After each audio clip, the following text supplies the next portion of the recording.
Kathryn Kuhlman, la mujer que se atrevió a creerle a Dios. Terine Kuhlman, la mujer que sería conocida por miles como la sierva del Espíritu Santo, estaba a punto de hacer el trato más radical de su vida, entregarle todo a Dios, incluso su reputación. Ese día, en lugar de quebrarse por completo, algo se encendió en su espíritu. Dios no buscaba su talento, no buscaba su elocuencia, buscaba su rendición, y cuando ella lo entendió, el cielo se movió. Terine Johanna Kuhlman nació el 9 de mayo de 1907 en Concordia, Missouri, una pequeña ciudad marcada por campos, silencio y religión. Su familia era de raíces alemanas, profundamente metodista. Su padre, Joseph Kuhlman, era un hombre amable, recto, que trabajaba duro para proveer. Su madre, Emma, era más estricta, firme en la fe y muy atenta a la educación de sus hijos. Desde temprana edad, Kathryn mostraba un carácter peculiar. No era la niña más dócil, pero sí la más reflexiva. Se pasaba horas leyendo, observando a la gente, haciéndose preguntas sobre la vida, Dios y el destino. Cuando tenía alrededor de 14 años, ocurrió algo que marcaría su vida para siempre. Acompañando a su hermana mayor Myrtle a una iglesia, presenció algo diferente. Una experiencia del Espíritu Santo que la dejó atónita. No fue un espectáculo, fue algo interno, en sus propias palabras. Más tarde diría, sentí que Dios me tocó de una manera que nunca había sentido antes. Esa fue su primera experiencia clara con el mover sobrenatural. Desde entonces, Terine quedó marcada por una búsqueda insaciable de la presencia de Dios. A los 16 años, Terine se unió a un grupo de evangelistas itinerantes liderado por su hermana Myrtle y su cuñado Everett Parrott. Fue durante esos viajes por los pueblos rurales de Idaho y Colorado que empezó a predicar.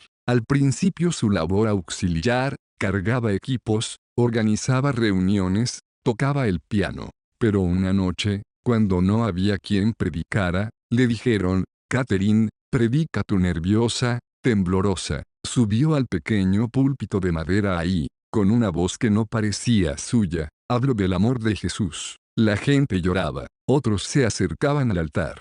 Terine bajó del púlpito sabiendo que algo había nacido una predicadora. Pronto, comenzó a recibir invitaciones para predicar sola. En 1933 fundó una iglesia en Denver, Colorado. Aunque joven, su ministerio crecía rápidamente. Su estilo era diferente, emotivo, apasionado, completamente rendido al Espíritu Santo. Pero entonces ocurrió lo inesperado. Terine se enamoró. Durante sus viajes, conoció al evangelista Burro Waltrip, carismático, encantador, pero con una carga. Estaba casado y tenía hijos. Tiempo después, Bork se divorció y comenzó a cortejar a Kathryn. Amigos y colegas le advirtieron, no te cases con él, no es voluntad de Dios. Pero el corazón de Terine ya estaba envuelto. En 1938 se casó con él en una ceremonia silenciosa con un puñado de testigos. Ese matrimonio se convirtió en su mayor quebranto. No duró mucho.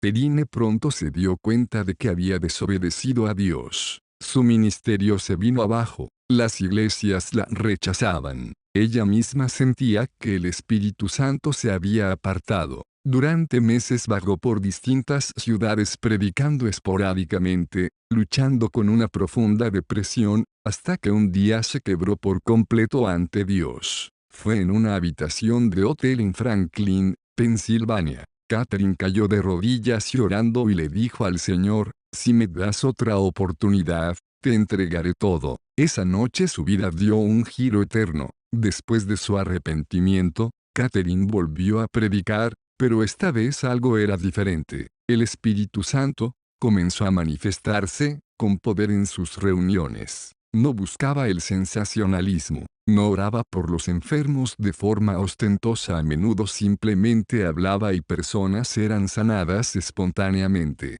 Una de sus frases más emblemáticas comenzó a repetirse, no soy yo, no tengo poder, es el Espíritu Santo. En 1947 fue invitada a realizar reuniones en Franklin, Pensilvania. Allí comenzaron a multiplicarse los testimonios. Personas con enfermedades terminales eran sanadas. Otros caían de rodillas bajo convicción de pecado y muchos eran bautizados en el Espíritu. Ese año marcó el inicio de una de las etapas más poderosas del Ministerio de Sanidad en América. En los años 50, Terrine se estableció en Pittsburgh, donde sus reuniones semanales en el Carnegie Hall se convirtieron en un punto de encuentro de milagros. El lugar se llenaba horas antes. Personas de todas partes del país llegaban en autobuses, sillas de ruedas, con oxígeno, ciegos, paralíticos. Algunos venían con fe, otros con escepticismo. Terrine aparecía con su vestido largo y fluido, moviéndose suavemente en el escenario mientras decía, Él está aquí, el Espíritu Santo está aquí, y algo sucedía, como una brisa que soplaba desde el altar.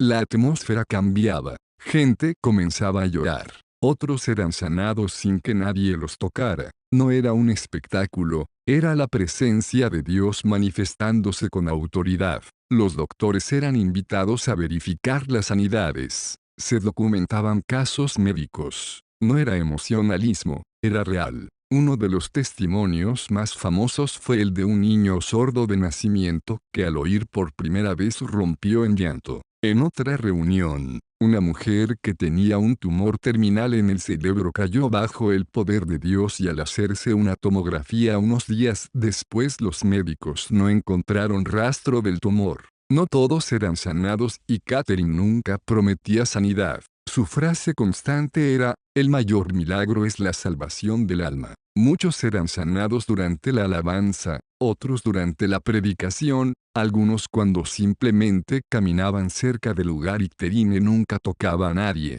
Ella decía, no tengo poder en mis manos. El poder es del Espíritu Santo. Pero no todo fue gloria. Terrine fue intensamente criticada por sectores evangélicos conservadores que la acusaban de sensacionalismo o falsa doctrina. Otros cuestionaban el hecho de que fuera una mujer predicadora. Algunos incluso decían que usaba psicología para manipular emociones. Él la respondía poco. Su enfoque era claro, glorificar a Jesús. En los años 60 y 70, su influencia creció con programas de radio y televisión como I Believe in Miracles. En esas emisiones, con una voz suave y pausada, compartía testimonios, enseñanzas y oraciones. Su mensaje era simple, pero profundo. El Espíritu Santo es real. Él quiere usarte, pero no se trata de poder, se trata de relación. Una de las cosas que más impactó a generaciones fue la forma en que Terrine hablaba del Espíritu Santo. No lo mencionaba como una fuerza o poder, sino como una persona con sentimientos que puede ser entristecida o bien recibida. Él es más real para mí que cualquier persona que haya visto. Yo nunca lo querría perder. Decía que cuando entraba a una reunión sentía su presencia como una nube. A veces lloraba antes de subir al escenario solo por el peso de su gloria. El secreto de Terrine no era el don de sanidad, era la intimidad con el Espíritu Santo. En los años 70, Terrine enfrentó problemas de salud. Tenía un corazón debilitado por años de esfuerzo y viajes constantes. A pesar del cansancio, continuó predicando hasta sus últimos días. En 1974 predicó su último gran evento en Los Ángeles, en el Shrine Auditorium, donde miles fueron tocados. El 20 de febrero de 1976, a los 68 años, Terrine Coleman partió con el Señor. Murió sin grandes posesiones, sin riquezas, sin hijos ni herederos terrenales. Pero su legado fue incalculable: miles de almas salvadas, enfermos sanados, ministros inspirados y una generación completa que aprendió a conocer al Espíritu Santo de forma íntima. Después de su muerte, muchos dijeron, no habrá otra como Terrine, y quizás fue cierto, pero su verdadero legado no fue su figura, sino su mensaje. Dios puede usar a cualquiera que esté dispuesto a morir a sí mismo.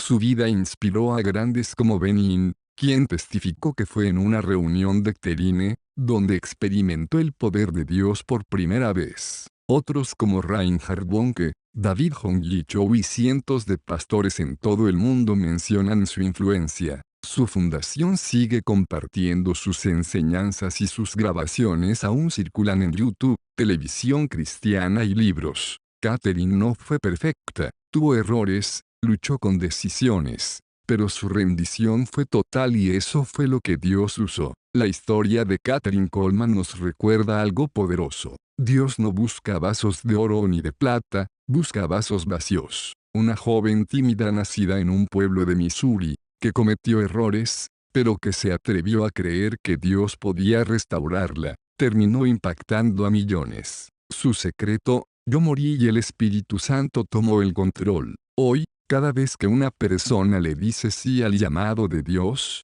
cada vez que alguien se rinde sin condiciones, el legado de Catherine revive, porque no se trataba de ella, se trataba de él y así termina la historia de una mujer que se atrevió a no tocar la gloria. Si este mensaje ha tocado tu vida y ha edificado tu fe, imagina todo lo que Dios puede seguir haciendo a través de cada enseñanza, reflexión e historia que compartimos aquí. No te quedes fuera de lo que viene. Suscríbete ahora.